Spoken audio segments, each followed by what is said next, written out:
बचपन से हमने यही सुना है कि ज़ॉम्बीज़ के काटने से इंसान भी ज़ॉम्बीज़ में बदल जाते हैं। पर सोचो, एक लड़का ऐसा भी है जिसे ज़ॉम्बीज़ के काटने से कुछ भी नहीं हुआ, उल्टा उसे जबरदस्त शक्तियां मिल गई, जिससे पूरा ज़ॉम्बी समाज डरा हुआ था। जी हाँ, ये कहानी है एक ऐसे लड़के की जो इंसानों पे सबसे बड़ा खतरा माने जाने वाले ज़ॉम्बीज़ की दुनिया में रहता था। दरअसल 20 साल पहले अचानक ही इन ज़ॉम्बीज़ ने शहर पर धावा बोल दिया, जहां इन्हें मारने का सिर्फ एक ही तरीका था, उनके लोहे जैसे मजबूत दिल को पूरी तरह से चकनाचूर करना। लेकिन ऐसा करना समुराई युग के लोगों के लिए टेढ़ी खीर साबित हुई, क्योंकि अमेरिका से आने वाली बंदूकें अभी फ्यूचर की बात थी। अब साल दर साल इन ज़ॉम्बीज़ ने पूरी धरती पर तबाही मचा दी। वो लोगों को मारते या फिर उन्हें अपने ही जैसा बना देते। आखिरकार अपनी जान बचाने के लिए लोग मजबूत किले में छिप गए और सफर करने के लिए या फिर राशन लाने जाने के लिए वो फुल पैक ट्रेनों का इस्तेमाल करने लगे। कहानी की शुरुआत इसी तरह के एक मजबूत किले में ट्रेनों की मरम्मत करने वाले आइको से होती है, जिसका सपना इस दुनिया का आयरन मैन बनना था। Love you 3000। वहीं दूसरी ओर आइको एक ऐसे हथियार पर काम कर रहा था जो ज़ॉम्बी के लोहे वाले दिल को आर पार कर सके। उसका मानना था कि दीवारों के पीछे छिपकर बचने की कोशिश करने वाले लोग डरपोक है। असली मर्द तो वो है जो दुश्मन का सामना करके लड़ते लड़ते मर जाए। वो एक तेज प्रेशर वाले नेल गन से मेटल प्लेट में छेद करना चाहता था, मानो जैसे कि वो ज़ॉम्बीज़ का दिल हो, मगर वो इसमें नाकाम हो गया। अपनी एक और असफलता से निराश होकर आइको रेलवे यार्ड चला गया, जहां उसे रोज ट्रेन की मरम्मत का काम करना पड़ता है। वहां ज्यादातर लोग उसका मजाक उड़ाते हैं, वो उसे गरीबों का फ्लाइंग जेट कहते। वो आगे JATT सबने मारे CP। अब इधर आइको एक कोच के अंदर जाकर अपने मन में कुछ बड़बड़ाता है कि तभी पास में काम कर रहा उसका दोस्त उसे एक सुझाव देता है कि उसे थोड़ा और बारूद इस्तेमाल करना चाहिए। आइको को ये प्लान पसंद आ गया और वो अपना काम बीच में छोड़कर वापस अपनी लैब में जाने ही लगा था कि तभी उसकी नजर वर्कशॉप में आई एक सुंदरी पर गई। दरअसल ये सुंदरी लड़की कोई और नहीं बल्कि राजकुमारी एम थी, जो अपने पापा की स्टीम पावर्ड गन की मरम्मत करने आई थी। जहाँ एक तरफ सभी लोग राजकुमारी की सुंदरता पर आंखें बिछाए दिख रहे थे, वहीं आइको उसकी तरफ ज्यादा ध्यान भी नहीं देना चाहता था, क्योंकि आइको की नजर में ये वही राज परिवार था जिसने दुश्मनों के सामने दीवारों के पीछे छिपकर कायरता दिखाई थी। वो अपने वर्कशॉप की ओर जाने के लिए मुड़ा ही था कि इतने में सुपरवाइजर ने उसे बुला लिया। ए हीरो, सुन जरा इधर आ, इस बंदूक में देखना क्या दिक्कत है। दरअसल आइको वहाँ का सबसे होनहार मैकेनिक था। इधर आइको बेमन से इम से बंदूक लगभग छीन सा लेता है और उसकी जांच पड़ताल करने लगता है। इधर इसी बीच एक बंदा दौड़ता हुआ आकर बताता है, कुछ रिफ्यूजीज को लेकर एक ट्रेन आ गई है। ये सुनते ही राजकुमारी चौंक गई, क्योंकि ट्रेन तो अगले दिन आनी थी। इधर बातों बातों में पता चलता है कि बीच रास्ते का कोई स्टेशन पूरी तरह से तबाह हो चुका है, इसीलिए ट्रेन ने वहां रुकने की जगह सीधा यहाँ आने का मन बना लिया। थोड़ी ही देर में पूरे रेलवे यार्ड के लोग उस ट्रेन के इर्द गिर्द जमा हो गए, जहाँ डॉक्टर ट्रेन से आने वाले हर आदमी की जांच कर रहे थे कि कहीं वो अफेक्टेड तो नहीं। इतना ही नहीं, जांच के दौरान लोगों को कपड़े उतारने के लिए भी मजबूर कर दिया जाता। आइको ये सब देखकर पूरी तरह से चिढ़ गया, जिस पर उसका दोस्त उसे समझाता है, अरे तू इतना चिढ़ क्यों रहा है यार, ये तो बस बेसिक क्वारंटाइन प्रोसेस है। इसी बीच जांच कुछ रफ्तार पकड़ती है। वहीं आइको और उसके साथी ट्रेन के बाहरी हिस्से पर लगे खून और गंदगी को धोने का काम संभालते हैं। और सफाई के दौरान आइको को वहाँ ज़ॉम्बी से जुड़ा कोई सुराग मिला, जिसे उसने फटाफट अपने एक्सपेरिमेंट के लिए संभाल लिया। इस पर उसका दोस्त उसे रोकते हुए कहता है, बे पागल हो गया क्या, ये कानून के खिलाफ है, कोई पंगा हो गया तो। उसने कहा कि मैं ऐसे रूल्स की परवाह नहीं करता। इतने में ही ट्रेन से एक लड़की उतरती है, जिसे देखकर आइको मानो गुम सा हो गया। इधर गार्ड दौड़कर उस लड़की से कहता है कि उसे भी शरीर की जांच करानी होगी, यानी उसे भी अपने कपड़े उतार कर दिखाना होगा कि वो अफेक्टेड है या नहीं। पर वो उसे मारती हुई कहती है कि तुम्हें पता भी है तुम किससे बात कर रहे हो। अब गुस्साया हुआ गार्ड टाइट होने ही लगा था कि तभी इम और उसके पिता वहां पर आ गए। उन्होंने बताया कि वो लड़की उनकी मेहमान है, छोड़ दो उसे। इस दौरान एक पादरी भी वहां आया और दोनों बिना चेकअप कराए वहां से चले जाते हैं। अब पैसा हो तो क्या कुछ नहीं हो सकता बाबू भैया। इधर ठीक उसी समय ट्रेन में से एक आदमी भागकर बाहर आया, जिसे देखकर डॉक्टर चिल्लाते हैं कि वो ज़ॉम्बी के वायरस से अफेक्टेड है। बस फिर क्या था, ये सुनते ही गार्ड ने हवा में फायर करके उसे गिराने पर मजबूर कर दिया और अगले ही पल उसे चारों ओर से घेर लिया। अब आदमी ने बहुत कोशिश की, यहाँ तक कि वो उनके सामने गिड़गिड़ाया भी कि मैं ज़ॉम्बी नहीं हूँ, प्लीज मुझे जाने दो, मैं ज़ॉम्बी नहीं हूँ। मगर गार्ड्स उसे जान से मारने को तैयार थे। इसी बीच आइको ने जोर से स्टॉप चिल्लाया, स्टॉप, और भागकर सीधा उस आदमी के आगे खड़ा हो गया।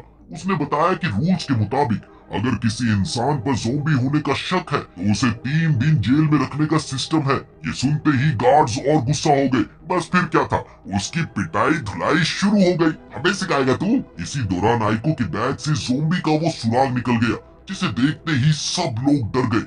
अब सब यही सोचने लगते हैं कि कहीं आइको खुद अफेक्टेड तो नहीं। पर तभी मौके का फायदा उठाकर उस आदमी ने वहां से भागने की सोची, पर अगले ही पल गार्ड्स ने उसे अपनी स्टीम पावर्ड बंदूकों से गोली मार दी, जिससे उसकी मौके पर ही मौत हो गई। अब आदमी के मरते वक्त उन्हें ये समझ आ गया कि असल में वो अफेक्टेड नहीं बल्कि एक आम इंसान था। पर गार्ड्स को इस बात से घंटा फर्क पड़ना था, लिहाजा वो उस बॉडी को ठिकाने लगाने के लिए ले जाते हैं। इधर आइको बुरी तरह से टूट जाता है और उन्हें कोसता है कि क्या उनकी इंसानियत मर चुकी है। जिस पर इनके पिता कहते हैं कि एक गरीब मैकेनिक को इस तरह जवान लड़ाने का कोई हक नहीं। इसी बीच उनका बॉडीगार्ड कुरुसु आइको को बेहोश कर देता है और इनके पिता उसे जेल में डालने का आदेश दे देते हैं। उधर इनको ये बात कुछ खास पसंद नहीं आई। इस पर उनके पिता कहते हैं कि कानून व्यवस्था बनाए रखना उनका फर्ज है और उसके लिए उसे जो कुछ भी करना होगा वो करेगा। देर रात मुंबई आइको से मिलने के लिए उसकी कोठरी में आई, जहां वो उससे पूछती है कि आखिर उसे कैसे मालूम था कि वो आदमी ज़ॉम्बी नहीं है।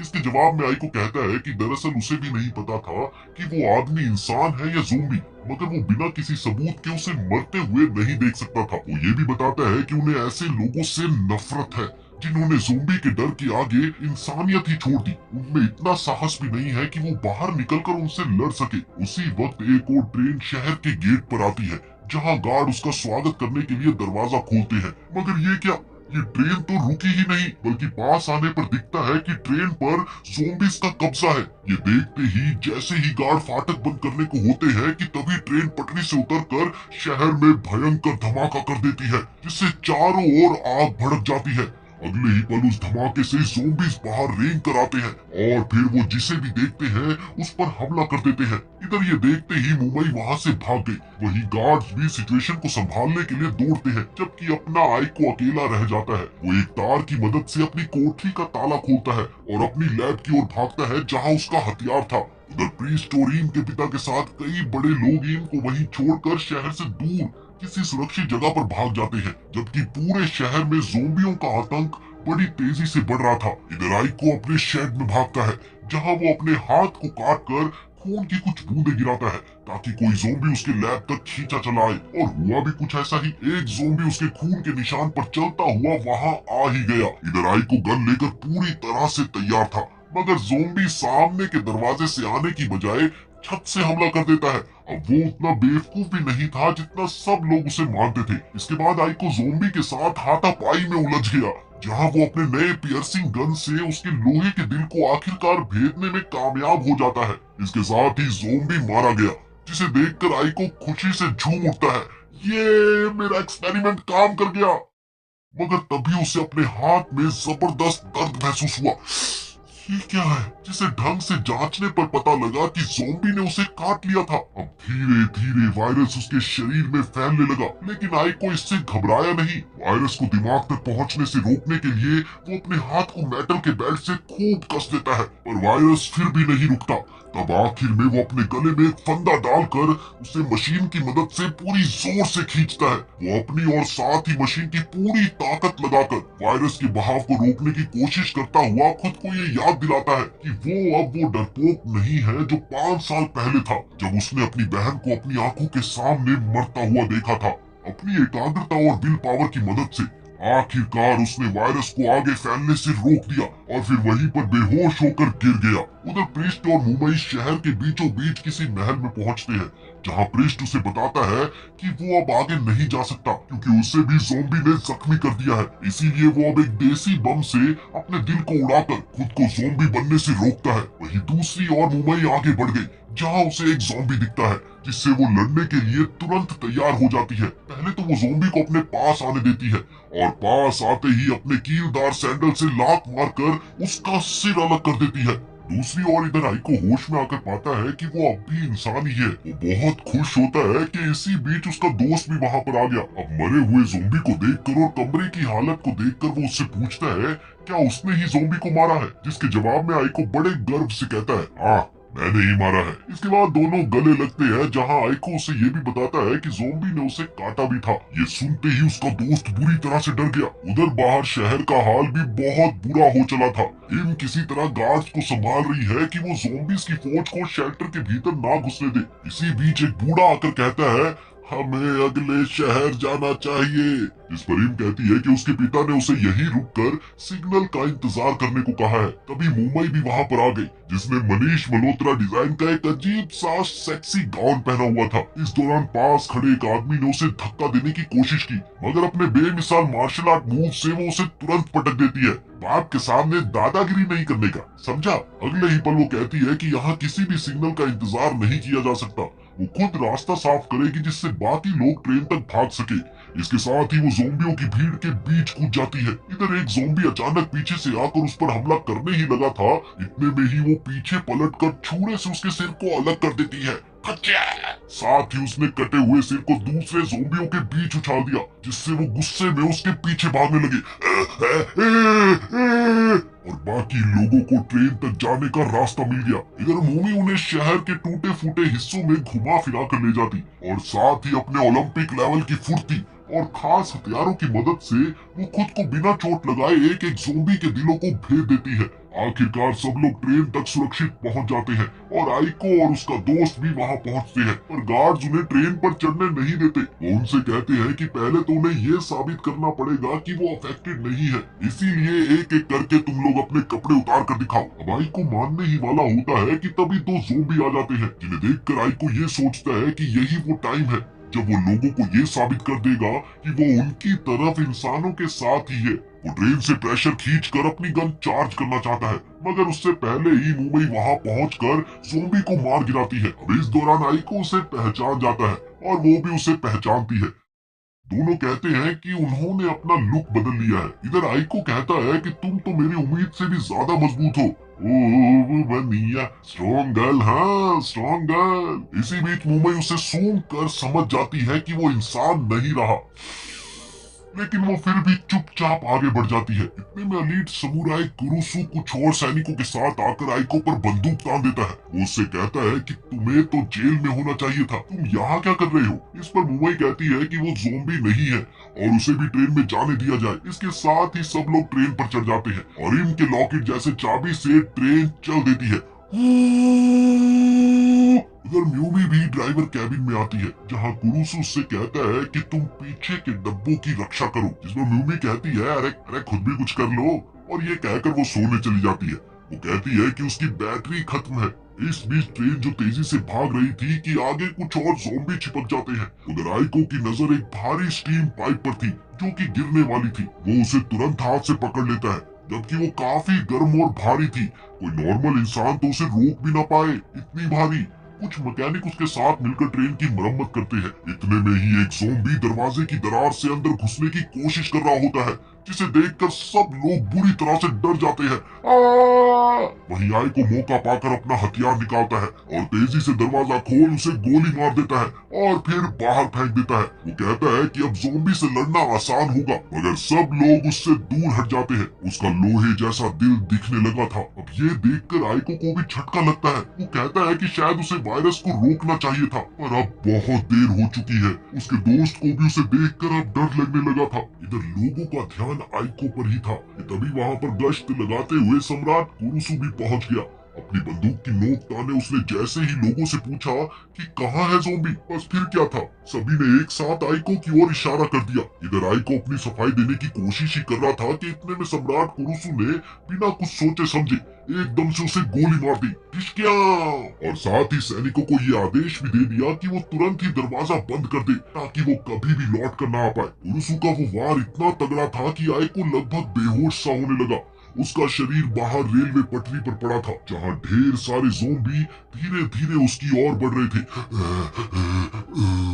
ये मंजर इतना खतरनाक था कि ट्रेन में खड़ा उसका दोस्त ये सब देखकर जोर जोर से रोता चिल्लाता रहा, पर कुछ भी नहीं कर पाया और ट्रेन आगे निकल गई। कि तभी अचानक कंट्रोल रूम से आवाज आती है कि ज़ॉम्बियों की एक भारी भीड़ सामने रास्ता जाम किए खड़ी है। ये सुनकर कुरुसु ने कहा कि ट्रेन उन्हें कुचल देगी। कोई दिक्कत वाली बात नहीं है, कोई घबराने वाली बात नहीं है। पर जैसे ही उसने थोड़ा सा बाहर निकल कर देखा, उसकी नजर सामने खड़े इम के पिता पर गई, जो कि खुद एक ज़ॉम्बी बन चुके थे। अगले ही पल इम ने भी ये मंजर देख लिया, जिससे वो बुरी तरह से टूट गई। और इसी बीच कुरुसु उसे वापस अंदर खींच लेता है और उसे समझाता है कि उसे अब उन्हें भूल जाना चाहिए, क्योंकि अब वो उसके पापा नहीं बल्कि एक ज़ॉम्बी है जिनसे इंसानों को खतरा है। इसके साथ ही वो ट्रेन को तेज चलाकर ज़ॉम्बियों को रोंदने का हुक्म दे देता है और ट्रेन उस ज़ॉम्बी के टुकड़ी को रोंदते हुए आगे किले के गेट पर पहुंच गई, जहां ड्राइवर ट्रेन को स्टेशन में लगाकर पुल गिराने का लीवर दबाता है। मगर ये क्या,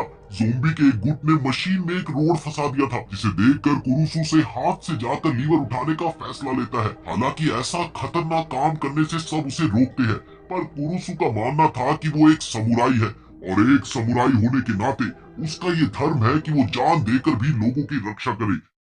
इसी बीच खबर आती है कि बाहर कोई है जो ज़ॉम्बियों से लड़ रहा है, और अगले ही पल धुंधली रोशनी के बीच में से सबकी नजर आइको पर पड़ी, जो होश में आने के बाद ज़ॉम्बियों को मारता हुआ उस लीवर तक पहुंच गया। यहाँ आइको कोई हीरो नहीं बनना चाहता था, वो तो बस ये चाहता था कि जिन्होंने उसे मरा हुआ समझकर ट्रेन में नहीं चढ़ने दिया, उन्हें इस बात का पता लगे कि उसी ने उनकी जान बचाई है। अगले ही पल उसने लीवर को नीचे कर दिया, जिससे ट्रेन पार निकल गई। इसके साथ ही वो बुरी तरह से टूट गया और जोर जोर से रोने लगा।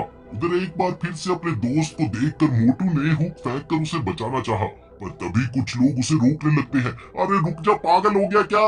इधर आइको भी जानबूझकर हुक नहीं पकड़ता और बड़े प्यार से मौत को गले लगाने के लिए तैयार हो गया कि तभी अचानक वहाँ पर मूमी आ गई, जिसने आइको को ताना मारते हुए कहा, ऐसे सबके सामने रो रहा है चोमू कहीं के, अबे मर्द बन मर्द।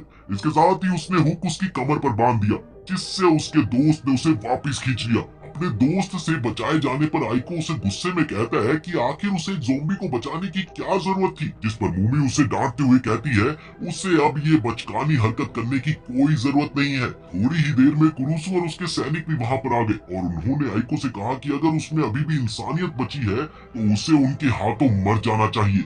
ये सुनते ही आइको भी तैश में आ गया और लड़ने को तैयार हो गया, मगर तभी मूमी ने बीच में आकर सबको बताया, अरे आइको कोई ज़ॉम्बी नहीं है और ना ही कोई इंसान है, अरे वो एक स्पेशल बंदा है जिसका शरीर तो ज़ॉम्बीज वाला है पर दिमाग से वो इंसान है। इसके साथ ही वो अपनी कमीज हटाकर अपनी पीठ पर बना एक घाव दिखाती है, जिसे देखकर सब लोग दंग रह गए। दरअसल वो दोनों ही एक कबालरी थे। वो उन्हें ये भी बताती है कि वो मानव जाति के दुश्मन नहीं बल्कि इंसानों के दोस्त है, उनके साथी है। इसी बीच कुरुसु ने अपनी बंदूक उन दोनों पर तान दी और वो कहता है कि मुझे तो इस लड़की पर पहले से ही शक था, गद्दार कहीं की। जिसके जवाब में मूमी बोलती है कि अगर वो हमला करेगा तो वो उसे मार देगी। कुरुसु फिर भी नहीं मानता, मगर इसी दौरान इम आकर कहती है कि उन्होंने ज़ॉम्बियों से बचकर भागने में उनकी मदद की है, इसीलिए इन पर ऐसे शक करना जायज नहीं है। इस पर कुरुसु ने बोलता है कि दोनों को एक साथ सफर करने ना दिया जाए। उधर आइको भी उसकी हाँ में हाँ मिलाकर कहता है कि हाँ मैं एक ज़ॉम्बी हूँ और दूसरों को अफेक्ट भी कर सकता हूँ, मगर मूमी उसे बाहर नहीं जाने देती। उल्टा उसे जमीन पर पटक कर कहती है, अरे तू ज़ॉम्बी नहीं बल्कि कबानेरी है। इसके बाद वो इम से पूछती है कि क्या वो राजधानी पहुंचने तक उन्हें ट्रेन में जगह दे सकती है। इस दौरान आइको बीच में बोलने की कोशिश करता है, मगर उसी वक्त मूमी उसके अखरोटों को तोड़कर बेहोश कर देती है। अब इधर कुछ घंटों के बाद आइको की आंख खुली, जहां उसने देखा कि उसका शरीर पूरी तरह से ठीक हो चुका है। वहीं उसके ठीक सामने म्यूमी भी आराम से बैठी है। दरअसल दोनों को ट्रेन के बॉयलर रूम में बंद रखा गया था। इसके बाद म्यूमी आइको से राजधानी के बारे में पूछती है, जिस पर आइको कहता है कि वहाँ ज़ॉम्बियों पर बड़े रिसर्च होते हैं और शायद वो लोग उसकी इस हालत का इलाज कर पाएंगे। इसके बाद म्यूमी उसे बताती है कि उसे हर हाल में वहाँ पहुँचना है, क्योंकि उसके भाई ने उसे एक खास मिशन सौंपा था जिसे वो अभी बता नहीं सकती, मगर इसके लिए उसे आइको की जरूरत है क्योंकि वो उसे अपने ढाल की तरह इस्तेमाल करेगी। अब इधर आइको कुछ भी समझ नहीं पाता। म्यूमी बताती है कि इतना चलने फिरने पर उसे बहुत जोरों की नींद आने लगती है, ऐसे में आइको को उसकी रक्षा करनी होगी। इसके साथ ही वो आइको को लड़ने की ट्रेनिंग देने लगी, क्योंकि भले ही उसमें ताकत हो मगर एक्सपीरियंस के मामले में भाई साहब तो जीरो थे, जीरो। वो ट्रेनिंग आइको के लिए शर्मिंदगी भरी थी, जहाँ हर बार म्यूमी उसे बुरी तरह पटक देती। वो उससे कहती है कि क्यों हिला डाला ना, तुमसे ना हो पाएगा बेटा, जबकि उसने तो रिबन भी पहन रखा है जो उसकी ताकत कम करता है। इसी बीच अचानक मूमी को किसी ज़ॉम्बी के पास होने का एहसास हुआ और वो सीधा बॉयलर रूम से बाहर दौड़ पड़ी। उधर एक आदमी एक प्रेग्नेंट औरत से खाने को लेकर झगड़ रहा था कि तभी म्यूमी वहां पर आ गई, जिससे सब डरकर भाग जाते हैं। कुछ ही देर में कुरुसु, इम और बाकी बुजुर्गों के साथ वहां पर पहुंचता है, जहां उसने बताया कि उन दोनों ज़ोंबी पर भरोसा करना उसकी सबसे बड़ी भूल थी।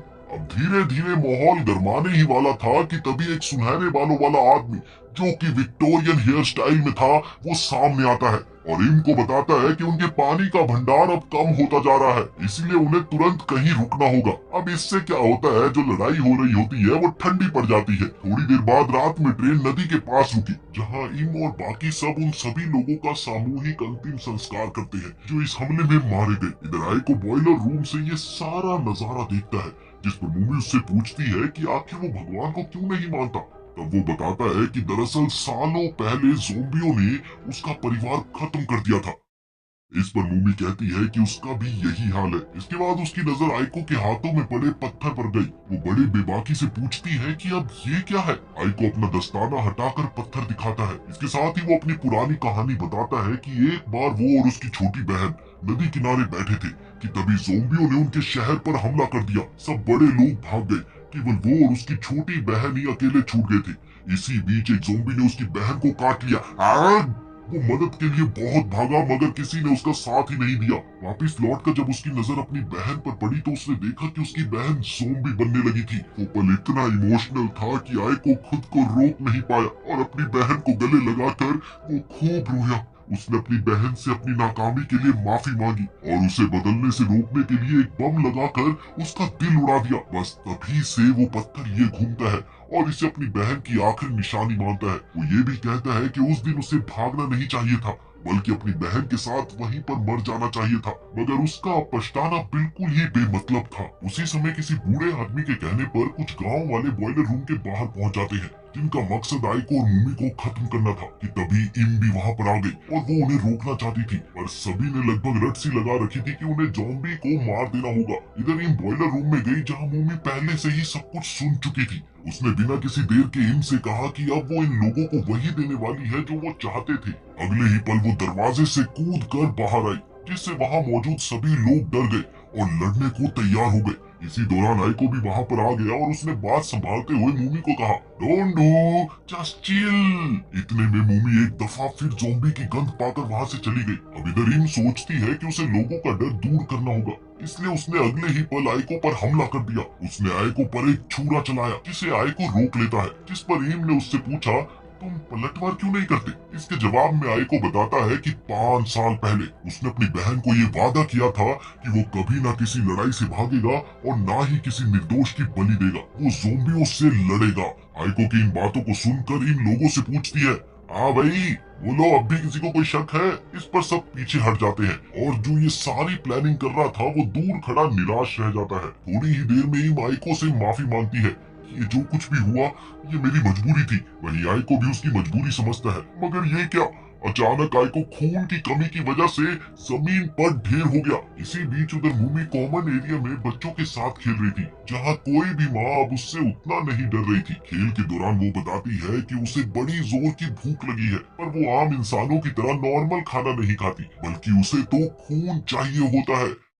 ये सुनते ही सब लोग बुरी तरह से चौंक जाते हैं। इसी बीच शोर मचता है कि कोई प्रेग्नेंट औरत ज़ॉम्बी बन गई है। ये सुनकर मूमी झटपट उधर भागती है और कुछ योद्धाओं की तलवार छीन कर उस औरत के दिल पर वार करना चाहती है। इधर कुछ लोगों ने आवाज देकर उसे रोकना चाहा, अरे रुक जाओ, पर मूमी सुन ही नहीं पाती और इसके साथ ही 2 बार वार करके वो उसे मार देती है। खचक खचक। इधर दूसरी तरफ इम आइको की मदद कर रही है, पर आइको कमजोर होने की वजह से खुद को नहीं संभाल पाता। उसके अंदर का ज़ॉम्बी जागने लगा और वो इम के खून का प्यासा बन गया। वो लगभग इम पर धावा बोलते हुए उसे नीचे पटक देता है। उधर इम को कुछ भी समझ नहीं आता कि आखिर आइको ऐसा क्यों कर रहा है। उधर बाहर लोग म्यूमी पर गुस्सा हो रहे थे कि आखिर उसने प्रेग्नेंट औरत को बिना सोचे समझे ऐसे क्यों मार डाला, जिस पर म्यूमी जवाब देती है कि वो माँ और बच्चे दोनों ही ज़ॉम्बी थे, पागलों, उनको कोई बचा ही नहीं सकता था। तब म्यूमी अचानक से महसूस करती है कि एक जबरदस्त ज़ॉम्बी सेना उनकी ओर बढ़ रही है। इधर बॉयलर रूम में आइको इनको काटने ही वाला है कि कुरुसु आकर उसे हटाता है, जिससे आइको को झटका लगा और वो होश में आ गया। अपनी इन हरकतों को याद करके वो पूरी तरह से घबरा गया। इधर कुरुसु उस पर बंदूक तान कर उसे मारने ही वाला था कि तभी म्यूमी वहां आकर इनको बताती है कि अब उन्हें निकलना होगा क्योंकि ज़ोंबी की एक बड़ी सेना उनकी ओर आ रही है। अब ये सुनते ही सब लोग बुरी तरह से घबरा गए और इधर ट्रेन दोबारा चलने लगी,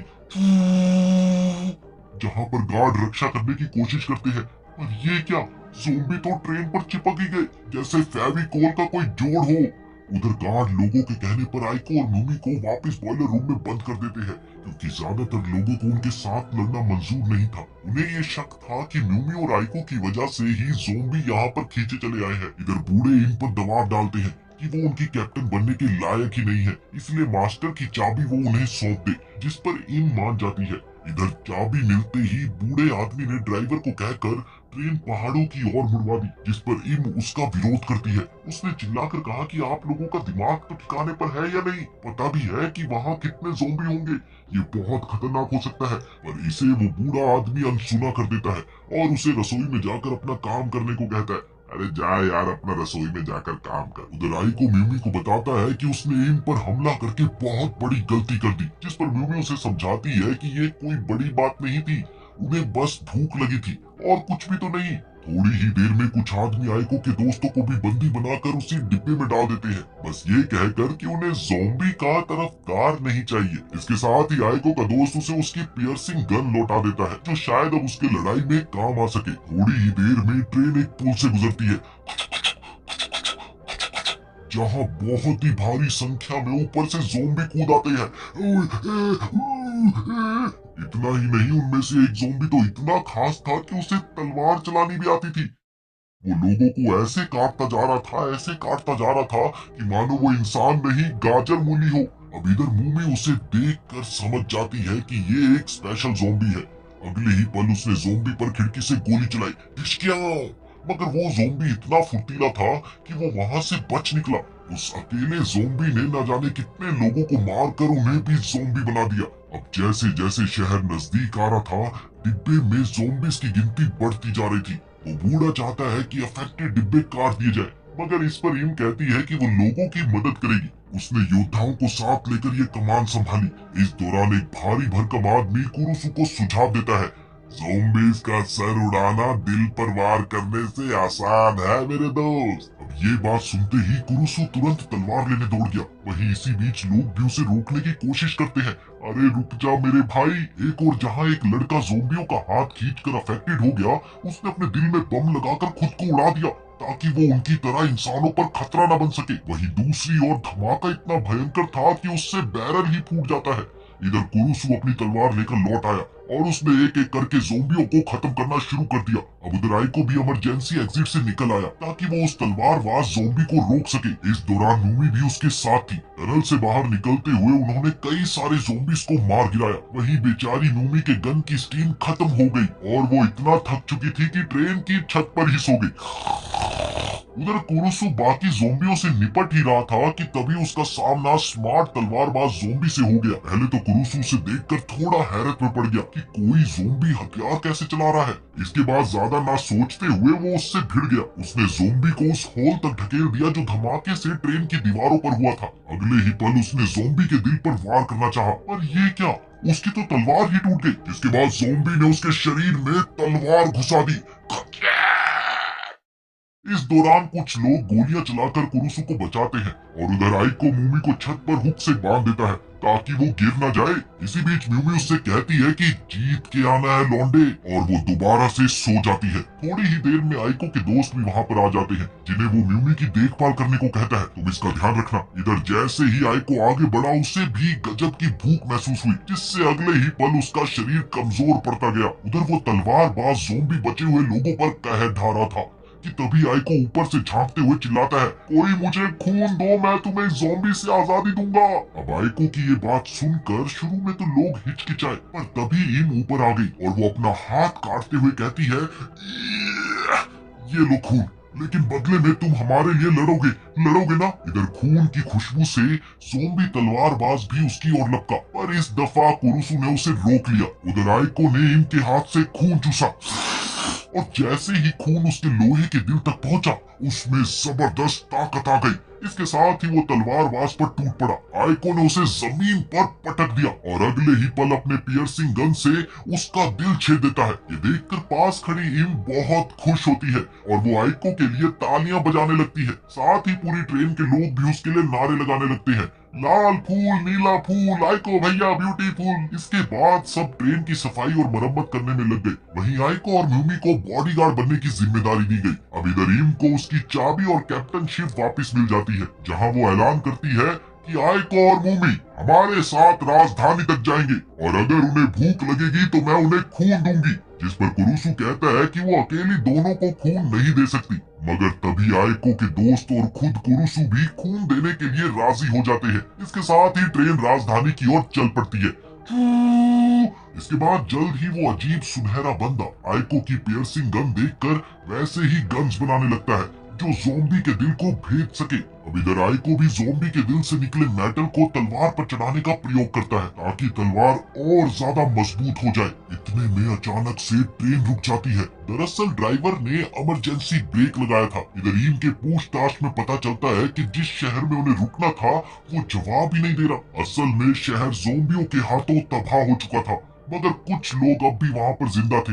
इसलिए इम उनके लिए एक बचाव दल भेजती है जो कि कुछ बचे लोगों को लेकर आते हैं। इस दौरान म्यूमी एक आदमी को देखती है जो कि उसकी जान पहचान का होता है। वो उसे वहाँ से गुजरते वक्त बाहर बुलाता है, सुनो जरा। जहाँ म्यूमी को ये पता चलता है कि उस ईमू नामक आदमी के पास म्यूमी के भाई के लिए खास खबर है। कुछ सरकारी अफसर ह्यूमन विरोधी हथियार जमा कर रहे हैं, इसीलिए उसके भाई को सतर्क रहना चाहिए। इस पर म्यूमी कहती है कि उसका भाई पहले ही उसे निकाल चुका है, वो कुछ नहीं करेगा। ये सुनते ही इनू ने अचानक म्यूमी पर हमला कर दिया, पर म्यूमी उसे रोक लेती है और वो उसे लगभग धमकाते हुए कहती है कि ये गलती दोबारा मत करना वरना मैं तुम्हारी जान ले लूंगी। इस पर इनू ने अपनी पिस्तौल निकाल कर म्यूमी के पेट पर लगा दी और वो उससे कहता है कि तेरा भाई भी तुझे तब तक ही रखेगा जब तक तू उसके काम की है, बाद में वो तुम्हें भी निकाल फेंकेगा जैसे उसने औरों के साथ किया है, समझी। इसके बाद वो वहाँ से चला गया, जबकि म्यूमी ये सोचकर कांपने लगी कि शायद वो सच बोल रहा है। उधर आइको और बाकी लोग शहर के रास्ते को पार करने की योजना बनाते हैं कि जहाँ से भी राजधानी का रास्ता सबसे छोटा हो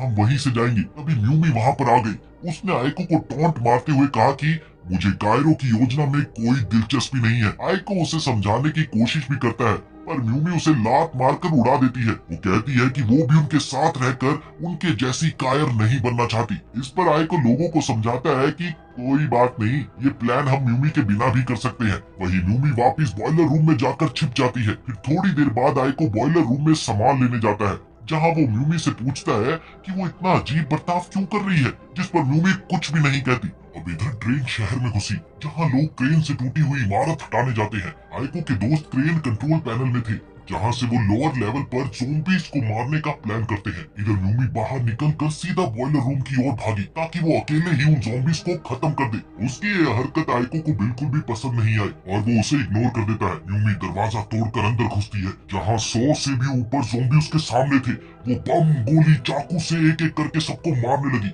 और इसी दौरान वो खुद भी थोड़ी सी घायल हो गई। वहीं कुछ देर बाद आइको और उसके दोस्त भी उसी जगह पर पहुंच गए जहां म्यूमी पहले से मौजूद थी।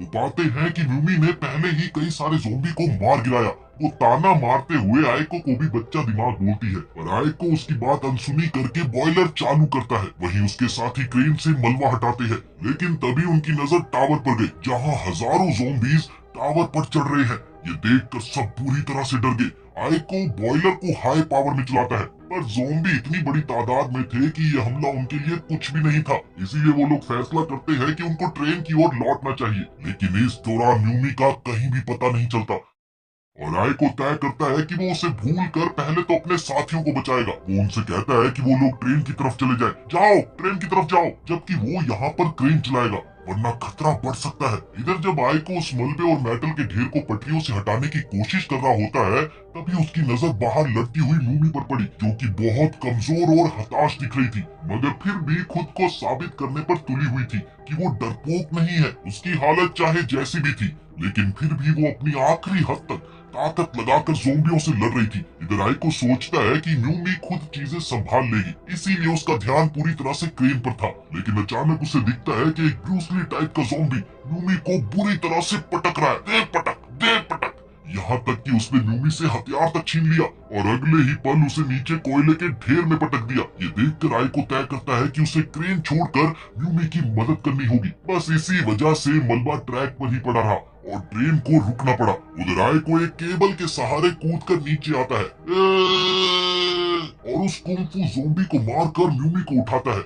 लेकिन तभी अचानक जमीन हिलने लगी और इसके साथ ही बॉयलर बिल्डिंग में जोरदार धमाका हुआ, जिससे आइको और म्यूमी कोयले के नीचे दब गए। इस बीच ज़ोंबीज़ एक साथ मिलकर एक बहुत बड़े राक्षस जैसा रूप ले लेते हैं, जिसे देखकर सबके रोंगटे खड़े हो गए। अगले ही पल वो राक्षस ट्रेन की ओर दौड़ता है, जहां ड्राइवर किसी तरह से रिवर्स में ट्रेन को एक हैंगर में ले जाकर रोकता है। वहीं समुराई ने जल्दी हैंगर का गेट नीचे कर दिया। साथ ही बाकी लोगों ने राक्षस पर फायरिंग करके उसकी रफ्तार थोड़ी सी कम कर दी, ताकि वो राक्षस अंदर नहीं घुस पाए, और तभी गेट बंद हो जाता है। वहीं दूसरी ओर राक्षस इतनी जोर से गेट से लगा कि ज़ोंबियों का झुंड ही टूट गया। उसी वक्त उधर म्यूमी को एक डरावना सपना दिखा, जहां उसने देखा कि उसकी एक दोस्त को सिर्फ इसलिए मार डाला गया क्योंकि उसमें ज़ोंबी के बदलने के लक्षण दिखे थे। इससे म्यूमी बुरी तरह से डर गई, मगर उसने किसी तरह से अपने जज्बात छिपा लिए, क्योंकि उसका मुंह बोला भाई, जो दरअसल उसका मास्टर था,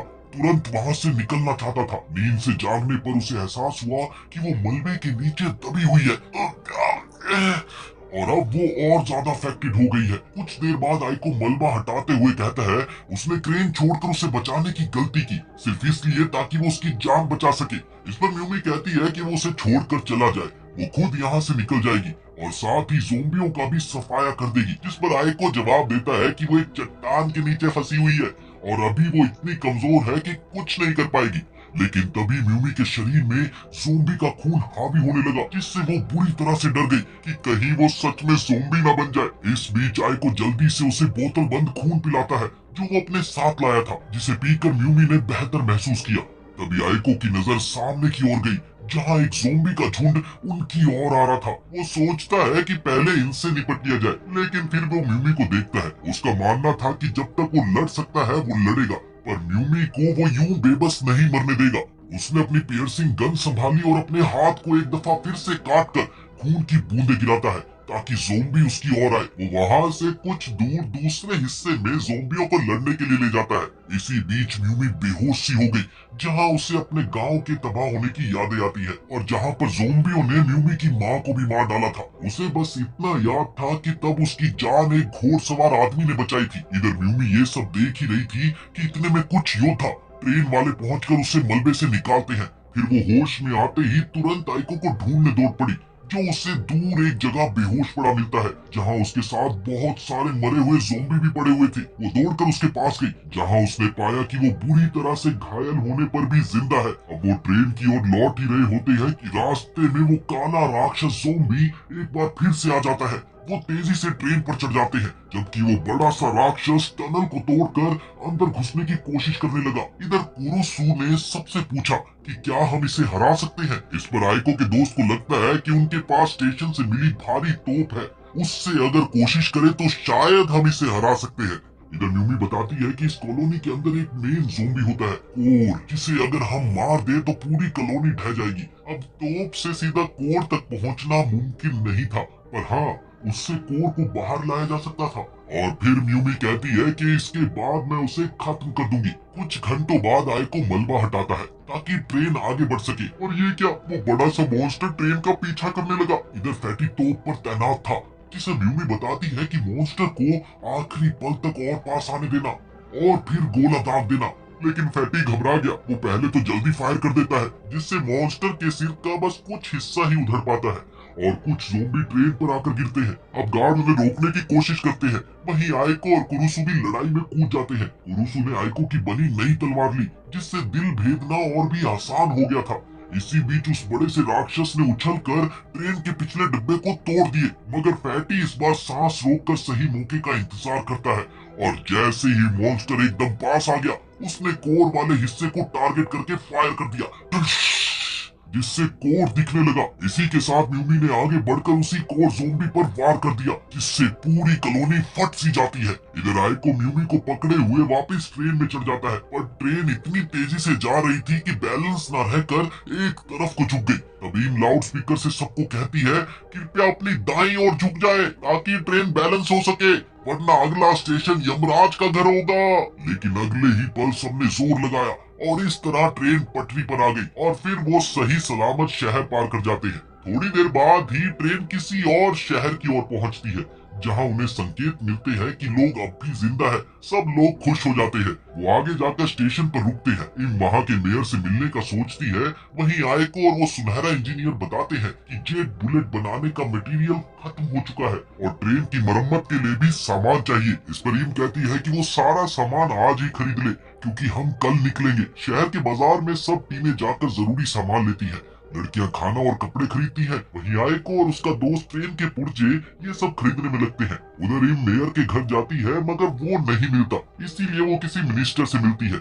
उसने मिनिस्टर को आयको द्वारा बनाई जेट बुलेट की ताकत दिखाई, जिसे देखकर मंत्री तो बहुत ज्यादा खुश हुआ। इसीलिए वो बदले में लोगों के लिए खाना और घायलों को शहर में रखने के लिए मान जाते हैं। अगली सुबह सभी उठकर बाहर देखते हैं कि एक काली ट्रेन स्टेशन में दाखिल हो रही है। तमाम लोग जमा होकर उनके लिए तालियां बजाते हैं। दरअसल वो ट्रेन लिबरेटर्स की थी, एक आजाद ज़ोंबी शिकारी दल जो उजड़े शहरों को ज़ोंबियों से मुक्त करके इंसानों को लौटाता है। जल्द ही लिबरेटर बाहर आते हैं, जिनका लीडर राजा का त्यागा हुआ बेटा बीबा था। म्यूमी उसे देखते ही दौड़ पड़ी। ये देखकर सब लोग दंग रह गए कि ये ही उसका भाई है जिसका जिक्र म्यूमी हमेशा करती थी। वहीं आयको को उस पर शक था, क्योंकि उसने बातें सुनी थी कि म्यूमी का भाई कोई हीरो नहीं बल्कि एक ऐसा शख्स है जो मानता है कि कमजोरों को मरना चाहिए। इसी दौरान भीड़ उनका स्वागत करती है। वहीं ईम और कुरुसु भी बीबा से मिलते हैं, जहाँ पर बीबा ईम को पहचान लेता है। उसने बताया कि वो तो राजधानी के किसी बड़े मंत्री की भतीजी है। इस पर रीम कहती है कि उसे पता नहीं था कि म्यूमी सचमुच उसकी ही बहन है। तब बीबा ने बताया कि दरअसल म्यूमी मेरी असली बहन नहीं बल्कि मैं उसका मुंह बोला भाई हूँ। इसी बीच आयको भी वहाँ पर आ गया। अब बीबा उसे अपने बारे में बताने ही लगता है कि तभी आयको बोल पड़ता है कि मैं तुम्हें पहले से ही जानता हूँ। तुम वही हो ना जिसने म्यूमी को ये सिखाया है कि कमजोरों को जीने का कोई हक नहीं। ये सुनते ही बीबा बुरी तरह से चौंक गया। थोड़े टाइम बाद वो दोनों जब एक दफा फिर से आमने सामने होते हैं, तब आयको उससे दोबारा पूछता है कि आप सच में मानते हैं कि कमजोर को मरना चाहिए? जिस पर बीबा ने जवाब दिया, ये तो नेचर का नियम है, जो काबिल है बस वही बचेगा। और मेरा मानना है कि हमें जिंदा रहने के लिए भागना नहीं चाहिए बल्कि लड़ना चाहिए और ज़ोंबियों को जड़ से खत्म कर देना चाहिए। ये सुनते ही आयको का नजरिया उसके लिए कुछ बदल सा गया। अब इधर शहर के गार्ड्स ने अचानक से अलार्म बजाकर सबको चेतावनी दी कि एक बहुत बड़ा ज़ोंबियों का झुंड शहर की ओर बढ़ रहा है। उधर शहर का मेयर दूर खड़ा घबरा गया, क्योंकि वो खुद राजा के किसी बंदे के साथ मिलकर ये सारी साजिश रच रहा था। जिसमें मंत्री कहता है कि ओ जी आप टेंशन ना लो जी, लिबरेटर ज़ोंबियों से अपने आप निपट लेंगे, तुसी टेंशन ना लो। और जब बीबा मैदान में होगा तो सही मौका देखकर हम उसे भी मार डालेंगे जी, आप बस चिल करो। इधर गार्ड दीवार पर चढ़कर ज़ोंबियों को गोली मारते हैं, डिस्काउंट। और इसी दौरान ब्रिज को भी नीचे किया गया ताकि बीबा की ट्रेन डेंजर एरिया में घुस सके। इसके बाद एक तरफ वो अपनी सेना को आदेश देता है कि ज़ोंबियों को बम से उड़ा दो। वहीं दूसरी तरफ वो खुद भी घोड़े पर चढ़कर मैदान में उतर गया। इधर उसके सिपाही स्टीम बाइक्स पर तेजी से दौड़कर कई ज़ोंबियों को पल भर में मार गिराते हैं कि तभी कुछ ज़ोंबी अचानक ही उन पर टूट पड़े। इसके साथ ही म्यूमी बीबा के एक सहयोगी के साथ अपनी कबानेनी ताकत दिखाती है। दोनों साथ मिलकर ज़ोंबीज को अलग अलग करके उन्हें खत्म कर देती है। जहां एक तरफ सबका ध्यान ज़ोंबीज पर था, वहीं दूसरी तरफ इनोकू पीछे से बीबा के पास आ गया। थोड़ी देर की बातचीत के बाद उसने गुस्से में आकर बीबा पर वार कर दिया, पर बीबा ने उसके इस मूव को पहले ही भांप लिया था। वो उसे चकमा देकर घुटनों पर ले आता है और वो उसे मारने ही वाला था कि इनोकू मदद की गुहार लगाने लगा। आयको ने जब तक उसे बचाना चाहा, बीबा ने उसे मार दिया। उधर शहर के मेयर को जैसे ही पता चला कि हत्या की कोशिश नाकाम रही है, तभी बीबा के लोग आकर उसके गार्ड और मंत्री को मार मार कर उसे बंधक बना ले जाते हैं। इसी बीच मैदान में इन बीबा से फिर माफी मांगती है, जिस पर बीबा ने कहा, अरे इसमें सॉरी की क्या बात है, बल्कि हम तो आप लोगों को राजधानी तक छोड़ देंगे। इसके साथ ही 2 ट्रेनें राजधानी के लिए रवाना होती है, जहां एक और फैटी और आयको की बीबा की बात को लेकर बहस चल रही थी। वहीं दूसरी ओर म्यूमी बीबा की ट्रेन में जांच करवा रही थी, जहां उसे वो दिन याद आ गया जब उसकी माँ मारी गई थी। बीबा ने एक खंजर फेंक कर उससे कहा था, बचने के लिए किसी को मारना सीखो, और अगले ही पल म्यूमी ने अपनी माँ के हत्यारों को मार गिराया। इसके बाद बीबा ने उसे अपने ग्रुप में ले लिया और फिर उसे ज़ोंबी वायरस से कबानेरी बनाया ताकि वो उसके कहने पर लड़ सके। म्यूमी की जांच पूरी होने पर बीबा उससे कहता है, जाओ इनकी मास्टर की चाबी ले आओ। उसे कोई सवाल जवाब नहीं चाहिए, बस वो उसे ले आए। इसके साथ ही म्यूमी वहाँ से बाहर चली गई। इधर बीबा अपनी गुप्त लैब में गया, जहाँ पर अनेक ज़ोंबी बंद थे और साथ ही में एक बहुत बड़े ज़ोंबी का दिल भी था, जिसके बिल्कुल साथ में ही शहर का मेयर बंधा हुआ था। उधर आयको को अचानक अपने आसपास ज़ोंबी के होने का आभास हुआ और वो उसे ढूंढते ढूंढते फैटी के साथ ट्रेन की छत पर पहुंच गया, जहां वो ये बताता है कि बीबा की ट्रेन में ज़ोंबी मौजूद है। इसी बीच म्यूमी इनको धमकाते हुए उससे मास्टर की मांगती है, ये मास्टर की दो, पर इनको कुछ भी समझ नहीं आता। वो उससे जबरदस्ती चाबी लेने ही वाली थी कि इतने में वहाँ पर ड्राइवर आ गई और उसने बताया कि चाबी मेरे पास है, मैं इंजन संभाल रही थी, ये लो ये रही चाबी। इसके साथ ही म्यूमी खुश होकर वापस चली गई। इधर ड्राइवर और इन म्यूमी की इस हरकत के बारे में बात कर ही रहे थे कि तभी फैटी भागता हुआ वहाँ पर आता है। आयको को कुछ गड़बड़ पता लगी है, सभी उसके साथ चलो। दूसरी ओर म्यूमी वो चाबी बीबा को देती है, मगर वो चाबी देखते ही तुरंत समझ गया कि ये चाबी नकली है। वो उसे बताता है, अरे तुम्हारे साथ धोखा हुआ है, शायद ईम और बाकी लोग तुम पर भरोसा नहीं करते। और तभी आयको भी वहाँ पर पहुँच गया। उसने जैसे ही दरवाजा खटखटाया, बीबा ने म्यूमी से कहा, देख अगर इसने जबरदस्ती अंदर आने की कोशिश की ना तो मैं इसे मार दूंगा, ऐसे ही दिमाग का थई हो रखा है। इस पर म्यूमी उसे भरोसा दिलाती है कि वो उसे बाहर से ही वापस लौटा देगी, और इसके साथ ही वो बाहर निकल गई। इधर आयको म्यूमी से पूछता है कि आखिर बीबा की ट्रेन में ज़ोंबी क्यों है, जिस पर म्यूमी कहती है, अच्छा ज़ोंबीज वो तो बस रिसर्च के लिए हैं और कुछ नहीं। वो उससे दोबारा पूछता है कि क्या तुम्हें भी ऐसे ही ज़ोंबी बनाया गया। इस पर म्यूमी चौंक कर बोलती है कि ये उसका पर्सनल डिसीजन था, वो नहीं समझेगा, उसे अपनी जान बचानी थी। इसके साथ ही वो जाने ही लगी थी कि आयको उसे रोक कर कहता है, तुम गलत आदमी का साथ दे रही हो, बीबा अच्छा आदमी नहीं है। लेकिन ये क्या? ये बात म्यूमी को इतनी बुरी लगी कि उसने आयको को धक्का दे दिया और कहा कि तुम मेरे भाई को नहीं जानते, और वो अंदर चली गई। और इस दौरान पीछे खड़े ईम और फैटी ने ये सारी बातें सुन ली। अगले दिन उनकी ट्रेन एक और स्टेशन पर रुकती है, जहाँ का मेयर बीबा और उसकी टीम को आने नहीं देता। मतलब इनकी ट्रेन अब बीबा से अलग हो जाएगी। ये सोचकर इनको कुछ राहत मिली, मगर अगले ही पल वो सोचती है कि शायद इससे राजधानी तक पहुंचने की हमारी संभावना कम हो जाएगी। इधर आयको सब महत्वपूर्ण लोगों को जुटाता है और कहता है कि मुझे बीबा की ट्रेन में सैकड़ों ज़ोंबी महसूस हो रहे हैं, अच्छा है कि हम अलग ही रहे। पर म्यूमी उनके साथ जा रही है। उधर जब वो मेयर के मैंशन की ओर बढ़ते हैं तो फैटी उन्हें देख लेता है और तुरंत आयको को इसकी खबर देने दौड़ता है। कुछ ही देर में बीबा और उसकी टीम मेयर के मैंशन में पहुंची, जहाँ राजधानी से आए समुराय उन पर भरोसा न होने के कारण बंदूक तान देते हैं। बीबा ने उसे अपनी मर्जी का करने दिया, मगर तभी म्यूमी को टॉयलेट आ गई और मेयर के एक आदमी ने जैसे ही उसे रास्ता दिखाया, वो इस मौके का फायदा उठाकर वहाँ से भाग जाती है। इधर आयको और फैटी उसे पुल की ओर भागते हुए देखते हैं तो उन्होंने उसका पीछा किया। इधर म्यूमी सारे गार्ड्स को गिराकर पुल नीचे कर देती है, जो कि लिबरेटरों के लिए इशारा था। ठीक उसी वक्त आयको और फैटी भी वहाँ पर आ गए और वो म्यूमी से पूछते हैं कि वो क्या कर रही है। इस पर बस म्यूमी इतना कहती है कि वो बस लिबरेटरों को शहर में आने दे रही है, क्योंकि ये बिल्कुल ठीक नहीं है कि उन्हें बाहर रखा जाए जबकि वही लोग ज़ोंबियों से लड़ते हैं। वो कहती है कि उनका इरादा बुरा नहीं, मगर तभी उसकी नजर लिबरेटरों के पीछे पड़ी, जहां उसने देखा कि ज़ोंबियों का एक बहुत बड़ा हुजूम उनके साथ चला आ रहा है। ये देखकर शहर के गार्ड्स की तो पैंट गीली हो गई, गीली। कि तभी आयको पुल बंद करने के लिए दौड़ पड़ा, पर उसकी ये कोशिश नाकाम हो जाती है और इसी के साथ ज़ोंबी शहर में घुस जाते हैं और जो भी उनके सामने आता वो उसे मारते जाते। उधर उस समुराय का ध्यान जैसे ही थोड़ा सा भटका, बीबा ने अगले ही पल उसे मार डाला। वही दूसरा समुराय भी उसके बॉडीगार्ड के हाथों मारा जाता है। इसके बाद बीबा ने गला घोंट कर उसके आखिरी गार्ड को भी खत्म कर दिया। इधर इन हथियार उठाकर उसे रुकने को कहती है। बीबा के बॉडीगार्ड पर तो भूत सवार था, उसने चाकू उठाकर उसकी ओर फेंका, पर शुक्र है कि ड्राइवर बीच में आकर इनको बचा लेती है। और इसके बाद बीबा ने मेयर को भी मौत के घाट उतार दिया। बाहर म्यूमी ये देखकर दहल जाती है कि इन सब की वजह सिर्फ और सिर्फ वो है जिसने पुल नीचे किया। उधर आयको और फैटी ट्रेन के पास पहुंचते हैं जहां शहर के समुराय ज़ोंबियों को रोकने की कोशिश कर रहे थे। इधर कुरुसु सोचता है कि वो इम को लेने जाएगा, पर उसे क्या पता था कि इम को बीबा और उसके आदमियों ने बंधक बना लिया है। कुरुसु देखता है कि वो लोग इम को बीबा की ट्रेन में ले जा रहे हैं।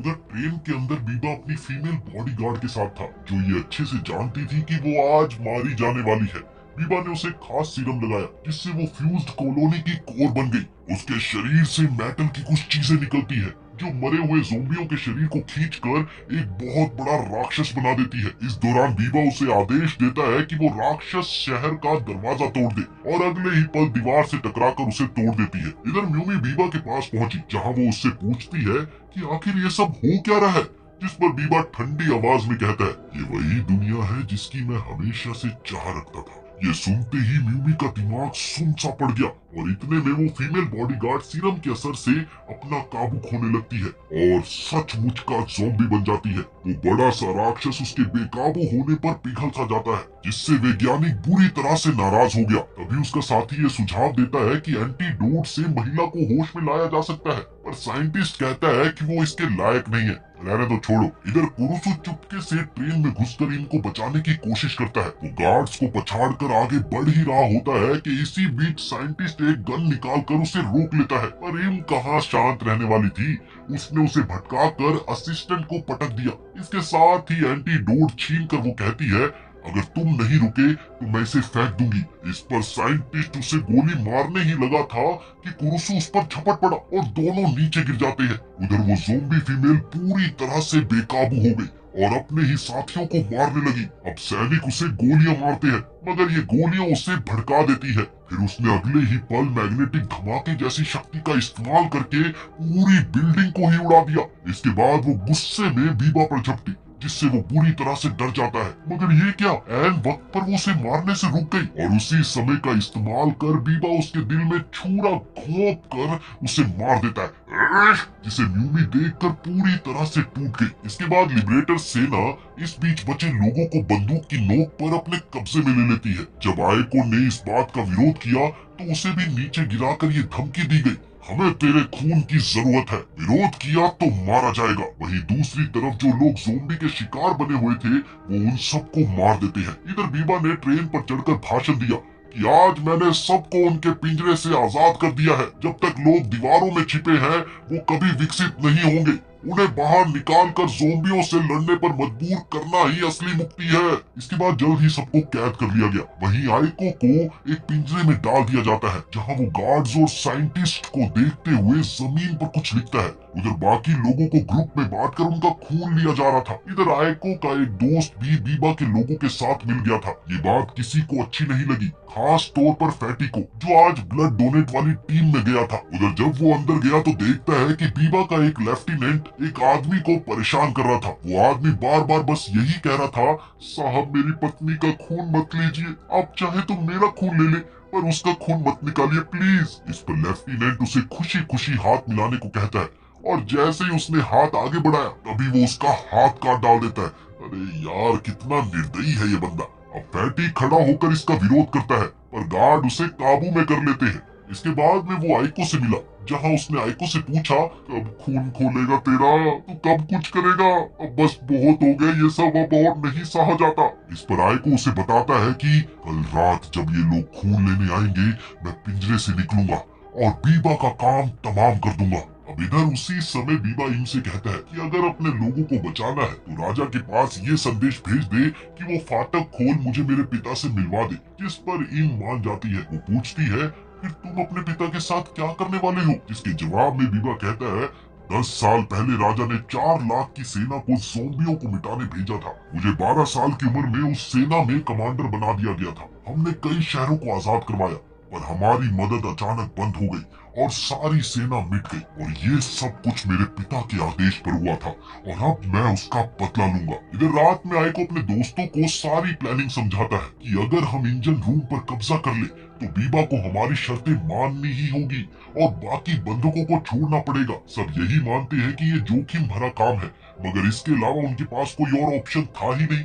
वो आइको का साथ देंगे, हर हाल में साथ देंगे। फिर समय आता है खून लेने का। जैसे ही लिबरेटर आते हैं, उनके आने से पहले ही सब लोहे की रोड और बाकी औजार के साथ तैयार हो जाते हैं। इधर आइको तार से पिंजरा खोलकर उसी लाइन में खड़ा हो जाता है जहां लोग खून देने जा रहे थे। वहीं गार्ड्स को ये आभास हो जाता है कि वो आजाद है और वो उसे घेर लेते हैं। लेकिन ठीक उसी समय आइको के दोस्तों ने स्टीम छोड़कर दुश्मनों का ध्यान भटका दिया, पर वो लोग उन पर काबू पा लेते हैं। आइको का वो दोस्त जो दूसरे दल से मिला हुआ था, फैटी उसे भी मारना चाहता है, मगर आइको ये कहकर उसे रोकता है कि असल में वो उनके लिए जासूसी कर रहा है। उसी वक्त लेफ्टिनेंट भी वहां पर पहुंच गया और विद्रोहियों पर टूट पड़ा। इसी बीच आइको उसके वार को रोककर उसे दीवार में दे मारता है, जिससे लेफ्टिनेंट समझ गया कि आइको बहुत ज्यादा ताकतवर है। पर उसके पास बंदूक थी। उसने तुरंत एक गोली आइको की ओर दाग दी, पर ऐन वक्त पर फैटी उस पर हमला करके आइको को बचा लेता है।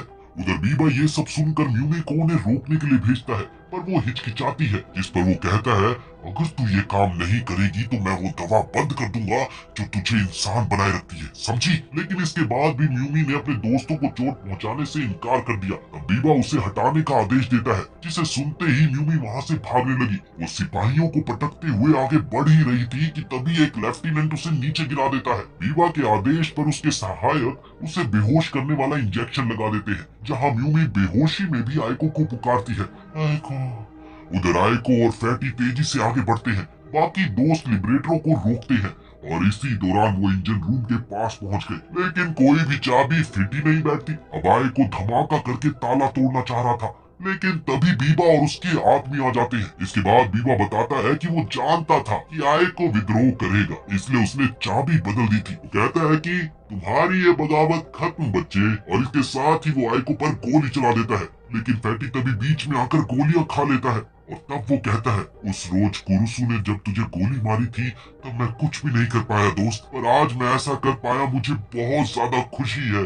और इसके साथ ही वो शांति से मर जाता है। इस घटना से आइको फूट फूट कर रोता है, मगर बीबा उससे पूछता है कि अपने दोस्त को खोकर कैसा महसूस कर रहे हो तुम? ये सुनते ही आइको को गुस्सा आ गया और वो उस पर टूट पड़ा, पर बीबा का राइट हैंड उसे गिराकर पीटने लगता है। इसी बीच बीबा म्यूमी को बुलाता है, जाओ और आइको को मार डालो। वो पूरी तरह से उसके वश में थी। आइको कुछ बोल ना पाए इससे पहले म्यूमी उसकी छाती में छुरा घोंप कर उसे ट्रेन से बाहर फेंक देती है, जिस पर बीबा उसे शाबाशी देता हुआ आगे बढ़ जाता है। शाबाश शाबाश। वहीं म्यूमी एक मूर्ति सी जड़ होकर खड़ी रह जाती है। थोड़ी देर बाद आइको के दोस्त उस जगह पर पहुंचते हैं और वो वहां फैटी को मरा हुआ पाते हैं। तभी सिपाही कहता है कि अपने डिब्बे में लौट जाओ, लेकिन एक लड़की चीख कर कहती है, मारना है तो हमें भी यहीं पर मार डालो। मगर बीबा के लोग उन्हें छोड़ देते हैं और इसके साथ ही वो सब फैटी को लेकर चले जाते हैं। इधर इंजन रूम में बीबा म्यूमी से कहता है कि मेरा पिता हमेशा से कायर था। जब एक रात बत्ती गुल हुई, उसने डर कर अपनी तलवार चला दी, जिससे मैं घायल हो गया था। जब उसे इस बात का पता चला तो उसने कोई जिम्मेदारी न लेते हुए सब कुछ डर पर डाल दिया। तभी से मैं उनसे नफरत करता हूँ और जिंदगी भर करता रहूंगा, और अब मैं उसे और उसके पूरे शहर को मिटा दूंगा। इसके बाद वो म्यूमी को वो सीरम लगाता है जो उसे फ्यूज्ड कॉलोनी की कोर बना देगा और जिसे वो राजधानी के फाटक को तोड़ने के लिए इस्तेमाल करेगा। इधर राजधानी में राजा जनता को बताता है कि बीबा कितना निर्दयी है, उसने एक शहर तबाह कर दिया, मगर डरो मत, हम उसे हरा देंगे। लेकिन इसी दौरान एक ऑपरेटर आकर उसे एक बहुत बड़े मॉन्स्टर की सूचना देता है, लेकिन ये क्या, राजा उसे ही मार देता है। उसका मानना था कि ज्यादा जानकारी डर फैलाती है। उधर आइको बहता बहता समुद्र तट पर बेहोश मिलता है। फिर वो एक सपने में देखता है कि उसकी बहन म्यूमी का रूप लेकर उसे मारने आई है। वो अचानक ही घबराकर जाग गया।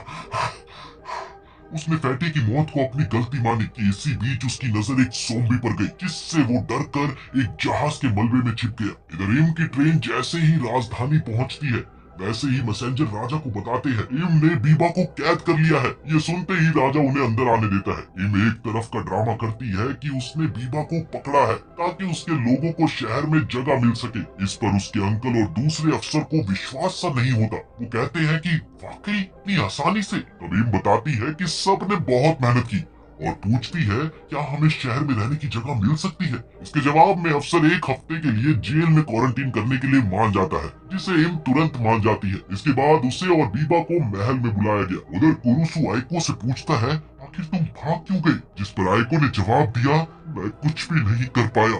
इसके बाद कुरुसु ने उसके मनोबल को बढ़ाते हुए कहा कि चलो, अब वो टाइम आ चुका है कि हम सब साथ मिलकर सबको बचाएं। पर आयको मना करता है, जिससे कुरुसु उसे गुस्से से वहीं छोड़कर चला जाता है और आयको एक बार फिर से टूटकर रोने लगता है। इधर राजा के दरबार में बीबा घुटनों पर था। उसने अपने पिता से कहा कि अगर आपने मुझे कभी बेटा माना है तो खुद अपने हाथों से मुझे मार दीजिए। ये सुनते ही राजा ने वही खंजर उठाया जो कभी उसने बीबा को दिया था, मगर ये क्या, खंजर खोलते ही एक पिन उसकी हथेली में चुभ गई। इसके बाद अचानक वो सबको बताने लगा कि मुझे इंसानों और ज़ोंबियों में फर्क पता चल जाता है और यहाँ भी एक ज़ोंबी है। ये सुनते ही वहाँ मौजूद लोग सतर्क हो गए और अगले ही पल राजा में ज़ोंबी के लक्षण दिखने लगे, जिससे घबराकर एक गार्ड ने उसे गोली मार दी। राजा नहीं मरता। इस पर बीबा लगभग पूरे बदले हुए हाव भाव में कहता है कि और मारो, एक गोली काफी नहीं होगी इनके लिए। इसके साथ ही लोगों ने उसे गोलियों से छलनी कर दिया। इसके बाद बीबा उठकर अपने बाप की लाश से कहता है, देखा, मैंने तुम्हें नहीं मारा। ये तो वो डर था जिसने लोगों को ऐसा करने पर मजबूर कर दिया। और इसके साथ ही वो उसकी छाती में खंजर घोंप देता है। इधर पूरे शहर में दहशत फैल गई कि कुछ ज़ोंबीज़ अभी भी छिपे हुए हैं और उनके आसपास ही है। इस डर से लोग आपस में ही एक दूसरे पर टूट पड़े, जबकि उधर इनका अंकल उसे सुरक्षित जगह पर ले जाता है। और इसी दौरान बीबा की नजर एक आदमी पर गई जो उसके पिता की बॉडी को पैर से रोंद रहा था। वो उसे तुरंत गोली मार देता है और राजा की कुर्सी पर बैठकर अपने पुराने पलों को याद करता है। उधर कुरुसु एक बाइक ठीक करके आइको के पास गया, जहां उसने आइको को बताया कि दरअसल तुम्हें म्यूमी ने मारा नहीं बल्कि बचाया है, और अगर तुम्हें मेरी बातों पर भरोसा नहीं है तो तुम अपने घाव देखो। वो घाव बिल्कुल तुम्हारे दिल के करीब है, पर दिल पर नहीं है। वो चाहती तो तुम्हारे दिल पर भी वार कर सकती थी। इसका मतलब म्यूमी ने तुम्हें बचाया है, मगर उसका ऐसा करने का क्या फायदा, तुम तो उसे बचाने तक नहीं जा रहे हो। ये सुनकर आयको को हिम्मत मिलती है। खैर, उधर म्यूमी शहर में फैली लाशों के बीच भटक रही थी। वो धीरे धीरे और ज्यादा अफेक्टेड हो रही थी और इस दौरान उसे अपनी माँ की बात याद आ गई। उसकी माँ कहती थी कि तितलियां मरे लोगों की आत्मा ले जाती है, और उसने लाल तितलियों का झुंड देखा जिससे वो डर गई। इसी बीच उसके लोहे के दिल से मानो पंख निकलने लगे और थोड़ी ही देर में वो मॉन्स्टर बन गई। इधर आयको फैसला करता है कि वो भी फ्यूज्ड बनेगा। वो एक साइंटिस्ट के पास गया और उससे कहता है कि मुझे भी ब्लैक सीरम दो, मैं भी फ्यूज्ड बनने को तैयार हूँ। इस पर साइंटिस्ट ने उसे बताया कि ये सीरम केवल फीमेल काबानेरी पर काम करता है, मगर आयको नहीं मानता। वो कहता है कि मुझे थोड़ी ताकत चाहिए, भले ही उसकी जान क्यों न चली जाए। उसका केवल एक ही मकसद है, बीबा को जान से मारना और मूमी को बचाना। वो ब्लू सीरम खुद को इंजेक्ट कर लेता है, जिससे उसे काफी ताकत महसूस होती है और साथ ही उसे अपने गले पर एक पट्टा सा महसूस होता है, जिसके बारे में साइंटिस्ट ने उसे बताया कि अगर वो ये पट्टा तोड़ेगा तो उसे खतरनाक शक्तियां मिलेगी। इस पर आयको बड़े ही जोश में कहता है कि आज मैं किसी अपने को मरने नहीं दूंगा, और वो पट्टा तोड़ देता है। इसके बाद आइको और कुरुसु स्टेशन पहुंचकर ज़ोंबियों को आसानी से खत्म करते हैं, मगर आइको को ऐसा लगता है कि वो अपने शरीर पर कंट्रोल धीरे धीरे अब खो रहा है। इस पर कुरुसु ने उससे कहा कि अगर तुम कभी भी पूरी तरह से ज़ोंबी बन गए तो मैं तुम्हें भी मार दूंगा। उधर म्यूमी एक खतरनाक मॉन्स्टर में बदल गई। वो लगातार राजधानी के रक्षकों के हमलों को झेलती रही, मगर उसका दिमाग मानो चल सा गया था। उसे लगता है कि सब उससे मर जाने को कह रहे हैं। वो लाल तितलियों को उड़ा रही थी और अनजाने में सारे मकान तोड़ रही थी। अब इधर बीवा ये सब कुछ देखकर खुश हो रहा था कि सब कुछ उसकी प्लानिंग के मुताबिक ही चल रहा है कि तभी अचानक वहाँ आइको आ गया। लोग उस पर गोली चलाते हैं पर वो सबको पछाड़ देता है। उधर कुरुसु ऊपर से हमलावरों को रोकता है। इधर बीबा का एक आदमी आइको पर ट्रेन चलाने की कोशिश करता है, मगर आइको एक ही झटके में गार्ड्स को हटाकर मैग्नेटिक पल्स सा छोड़ता है, जिससे ट्रेन हवा में उछलकर फट जाती है। आइको को भी समझ नहीं आया कि आखिर ये हुआ कैसे। उसकी बॉडी लगभग पूरी तरह से आउट ऑफ कंट्रोल हो रही थी। तभी बीबा के एक साथी ने उस पर फिर से वार किया, जिससे आइको ब्लॉक करके उसके दिल में तलवार घुसा देता है। उधर दूर खड़ा बीबा सारा तमाशा देख रहा होता है। इसी दौरान उसके एक लैब असिस्टेंट ने पास में आकर उसे ये बोलकर एंटीडोट पकड़ा दिया कि अगर जरूरत हो तो इसका इस्तेमाल करना। इसके बाद बीबा अपना पट्टा ढीला करने लगा ताकि उसकी छुपी हुई ताकत बाहर आ सके। उधर आइको और कुरुसु आगे बढ़ते हैं कि तभी पुल टूट जाता है। इस दौरान कुरुसु ज़ोंबी के झुंड से अकेला लड़ने लगा और वो आइको से कहता है, तू म्यूमी के पास जा, मैं इसे देखता हूँ। इसके बाद आइको म्यूमी को पुकारता हुआ आगे बढ़ने लगा, म्यूमी! कि तभी बीबा सामने आ गया और उसके बाद दोनों में भयंकर युद्ध छिड़ गया। जहां बीबा ने आइको पर वार करके उसकी छाती को जरा सा चीर दिया। बस फिर क्या था, गुस्साए आइको ने इस मौके पर उसकी तलवार पकड़कर तोड़ दी और उस पर कूद पड़ा, लेकिन बीबा बच निकला। और इसके बाद आइको अपनी मैग्नेटिक पल्स से उसे दूर फेंककर जैसे ही उसे खत्म करने लगा कि तभी उसकी आंखों के आगे धुंधलापन आ गया और वो वहीं पर बेहोश हो गया। अब इस दौरान बीबा सोचता है कि यही मौका है, इसलिए वो चुपके से पीछे जाकर आइको पर वार करने जाता है। लेकिन उसी समय म्यूमी लाल तितलियों में एक नीली तितली देखती है और उसकी ओर अपना हाथ बढ़ाती है, जिससे वो पत्थर जो कि आइको की बहन की निशानी होती है वो पानी में गिर जाता है। पानी की वो आवाज सुनते ही आइको को होश आ गया और उसने अगले ही पल पलटकर बीबा को छुरा घोंप दिया। इसके बाद आइको ने म्यूमी के पास जाकर उसे गले से लगा लिया और साथ ही उसे वो एंटीडोट भी लगा दिया। एंटीडोट तुरंत ही असर करता है और म्यूमी फिर से नॉर्मल हो जाती है। वो देखती है कि आइको बेहोश सा है, वो उसके पास जाती है, मगर इस बीच बीबा एक बार फिर आइको पर वार करके उसे खत्म करना चाहता है। उसने जैसे अपनी बंदूक उसकी ओर की, इतने में म्यूमी ने एक लोहे की नोक से उसका दिल छलनी कर दिया। इसके बाद वो कहती है कि माफ करना, पर हम कमजोर होकर भी जिंदा रहेंगे और अपने सपने जिएंगे। इसके साथ ही ये एनिमे यहीं पर खत्म होता है और ऐसे ही मजेदार एनिमे सुनने के लिए हमारे चैनल को सब्सक्राइब कर ले। मिलते हैं अगली वीडियो में।